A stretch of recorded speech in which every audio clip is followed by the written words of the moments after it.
Church, Mr. George Urick, distinguished guests, ladies and gentlemen, and most of all, America's veterans and freedom defenders. It is a great honor for me to be part of this very special event in the company of heroic members of our armed forces whose fight and sacrifice made possible the air of freedom that we breathe today. And to be alongside the spirit of the 58,315 men and women whose names we see on the wall because they gave it all in that fight, in that place called Vietnam. I am also very well aware that I am standing between you and lunch, which is graciously sponsored by the Knights of Columbus of St. Bridget Catholic Church. But as intimidating as that may seem, at least I am looking up and I am looking into the eyes of freedom defenders and not into the dark and evil eyes of communism, as was the case one faithful night 42 years ago. Ladies and gentlemen, in the dark early hours of April 30th, 1975, a 12-year-old boy and his parents and two younger sisters were in the U.S. Embassy in Saigon. The previous morning, the father had gotten a call from his American contact that they ought to get to the rendezvous point as soon as possible. The song White Christmas had begun to play on the American radio station in Saigon. White Christmas playing in April, that was the signal that things were coming to an end and that all remaining Americans were to get to their designated rendezvous points for the final evacuation. If you have seen a picture of the helicopter on the rooftop with a ladder leading up to it, that was the family's rendezvous point. It was the residence building of the CIA station chief in Saigon. The boy and his family were on that iconic rooftop the morning of April 29th. The helicopter above them loaded and took off, and they would be next. But the next helicopter never came, and the American contact was eventually received words that he and the Vietnamese family were to get to the embassy by surface road. They managed to make it through the thickening crowd that by now had sensed that something was coming down. They made it through the double gates that were heavily guarded by fresh contingent of U.S. Marines flown in that morning. By mid-afternoon, they were inside the embassy compound. A large tamarind tree in the parking lot had been cut down so that the large helicopters could land there, for they were too heavy to land on the rooftop. The father was ambivalent about getting on a helicopter, for he was a cabinet officer in the South Vietnamese government. Getting on and getting out would mean contributing to the collapse of his branch of the government. The weight of duty bore down on him, so the family lingered as helicopters came and went. Then it was nightfall, and the helicopters seemed to have stopped coming altogether. History will tell us that Operation Frequent Wind was supposed to conclude at 11 p.m. Hence the drop-off in helicopter flights coming in from the 7th Fleet off the coast.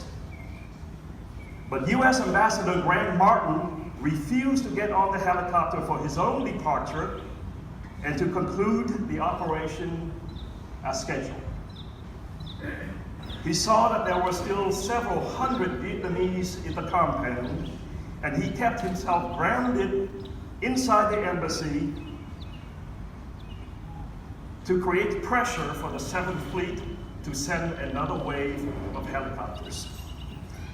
He has stayed behind so long that the White House grew aggravated and dispatched a helicopter crew with the express purpose of retrieving the ambassador and with the presidential authorization to arrest and physically remove him if necessary. And with that, another wave of helicopters came in the dark of night.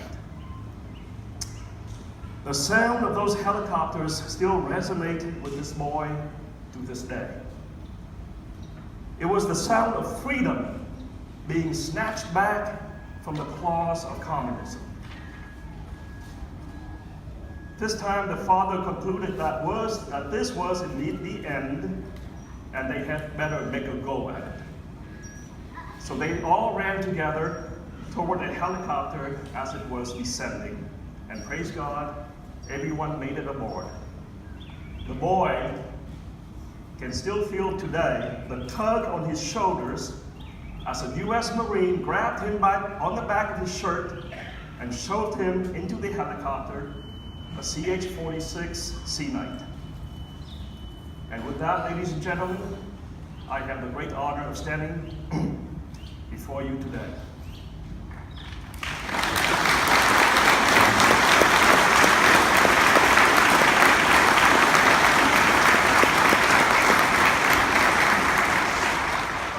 His mid-50s, but still fully with the soul, spirit, and gratitude of that 12-year-old boy. I would like to now share with you a letter I wrote to our eldest son 3 years ago to that effect. The letter reads, Johns Creek, Georgia, April 25th, 2014. Hi, Brian. With April 30th coming up next Wednesday, I wanted to send you this screenshot of a Facebook post I made 2 years ago on April 30th, 2012. On that day, I was glowing with joy from your acceptance to West Point and excited with all the anticipation of your being on post for reception day on July 1st. But April 30th, each year is also a very sentimental day for me and all the Vietnamese people of the former free and democratic Republic of South Vietnam. Me and all the people in both Vietnam and America from that era, we all have some unique scar, some deep personal imprint of tragedy, pain, and loss. And we all harbor emotions that are time healed but never erased. All of which forever becomes the lens through which we look at life. On April 30th, 2 years ago, the past, present, and future came colliding in me as never before. The sentimental longing for a democracy lost collided with the jubilance and pride of seeing our first son about to be part of one of America's most hallowed institutions. Collided again with the overwhelming gratitude for what the United States have been for our family. As I wrote that post, tears streamed down my cheeks with each sentence. And throughout the day, I would tear up again as friends submitted their Facebook comments. So that Facebook post reads, April 30th, 2012. 37 years ago today, in the very early hours of April 30th, 1975, I and my sisters and our parents rushed into a U.S. Marines helicopter at this very same spot in the U.S. Embassy in what was imminently the fall of Saigon and the end of the Vietnam War. Today, as our son Brian prepares to enter West Point, I cannot help but think how things would have come full circle when it is his turn and honor, in the proud uniform of the U.S. Army officer, to evacuate freedom-seeking people somewhere in the world, somewhere in the future, sometime in the future. Ladies and gentlemen, that letter and that Facebook post were only possible in the way that they were written because of the extraordinary human effort, courage, and sacrifice that America and its veterans brought to the fight for freedom and for the former Democratic Republic of South Vietnam. Whether your service was in the Navy, perhaps taking part in gunboat operations in the Delta rivers, where potential ambushes waited you around every bend, or whether you were in the Air Force, flying missions into hailstorms of anti-aircraft fire, or you were a Marine taking a fight to an enemy often unseen, vaguely estimated, and when the shooting began, often finding yourself massively outnumbered. Or whether you were part of the Army, fighting to gain and hold ground in terrains unlike anything you've ever seen, in danger you are not even halfly prepared for, using tactics hermitely developed from just a few missions before, where the enemies did not present themselves in demarcated battle lines, but were always nowhere and everywhere at once. Where Private First Class John Didier Jr. of Rockford, Illinois, went to fight with the 1st Air Cavalry in January 1970 and gave his life in a battle near the Cambodia border just 3 short months later. It was you. It was everyone who fought to defend freedom in South Vietnam. It was the 58,315 names on the wall across the field that made it possible for me to now reflect my own personal history of Vietnam through that Facebook post and through that letter to my son. And so it is with the deepest of gratitude, I thank you for your service. I thank you for standing by the people of South Vietnam.